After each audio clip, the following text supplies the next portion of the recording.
Face रेकग्रेशन प्रणालीनंतर आता मंत्रालय प्रवेशासाठी डीजी प्रवेश ॲप आता आणण्यात आलाय। मंत्रालयात पाससाठी होणारी गर्दी टाळण्यासाठी सरकारने हा मोठा निर्णय घेतला। मंत्रालयात प्रवेश हवा असल्यास ॲपवर नोंदणी करावी लागणार। स्मार्टफोन नसलेल्यांसाठी गार्डन गेटवर प्रवेश नोंदणीकरिता एक खिडकी उपलब्ध करून देण्यात आली।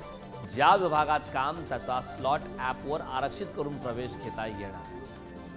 पाससाठी होणारी गर्दी टाळण्यासाठी सरकारच्या माध्यमातून आता हा महत्त्वाचा निर्णय घेण्यात आला। ज्या विभागात काम आहे त्याचा स्लॉट ॲपवर आरक्षित करून प्रवेश देण्यात येणार।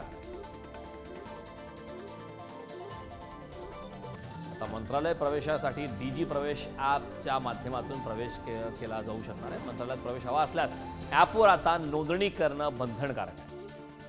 स्मार्टफोन नसलेल्यांना मात्र गार्डन गेटवर प्रवेश नोंदणीकरिता त्या ठिकाणी एक खिडकी उपलब्ध करून देण्यात आली आहे। त्या ठिकाणाहून त्यांना प्रवेश घेता येऊ शकतं। त्यामुळे ज्या विभागात काम त्या विभागाचा स्लॉट त्या ठिकाणी उपलब्ध असणार आहे। फेस रेकग्रेशन प्रणालीनंतर आता मंत्रालय प्रवेशासाठी या ॲप्लिकेशनच्या माध्यमातून आता सोयीस्करित्या होणार आहे। मंत्रालयात होणारी मोठ्या प्रमाणात गर्दी आणि त्यामुळे होणारी गैरसोय टाळण्यासाठी आता हा महत्त्वाचा निर्णय घेण्यात आला।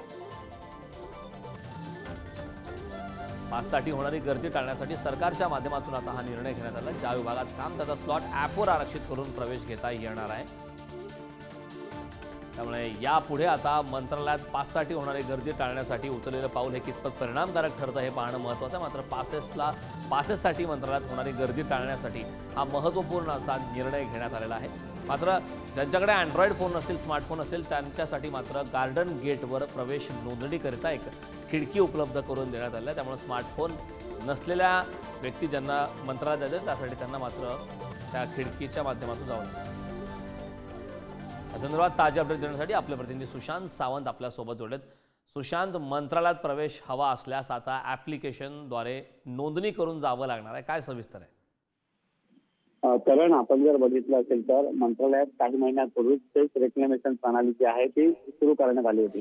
त्यानंतर मंत्रालयात रोज कामासाठी अर्थात अभ्यंग येतात त्याला त्यांच्यासाठी खऱ्या अर्थाने पासची व्यवस्था करण्यात आली होती।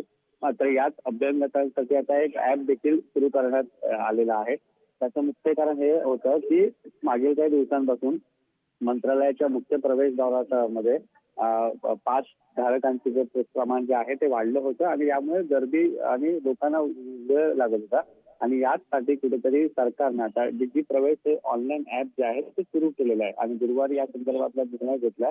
त्यामुळे यापुढे मंत्रालयात जर प्रवेश करायचा असला तर या ॲपवर त्या मंत्रालयात येणाऱ्याला नोंदणी करावी लागेल। त्यामध्ये आधार कार्ड असेल आणि स्वतःचा फोटो जो आहे तो त्या ॲपमध्ये ऍड करावा लागेल। त्यानंतर जो व्यक्ती मंत्रालयात येणार आहे त्याला कोणत्या विभागात जायचं आहे, कोणत्या डिपार्टमेंटमध्ये त्याचं काम आहे याची माहिती ॲपद्वारे त्यामुळे कुठेतरी एक पारदर्शकता राहावी। सुशांत, खूप धन्यवाद या महत्त्वपूर्ण अशा माहितीसाठी।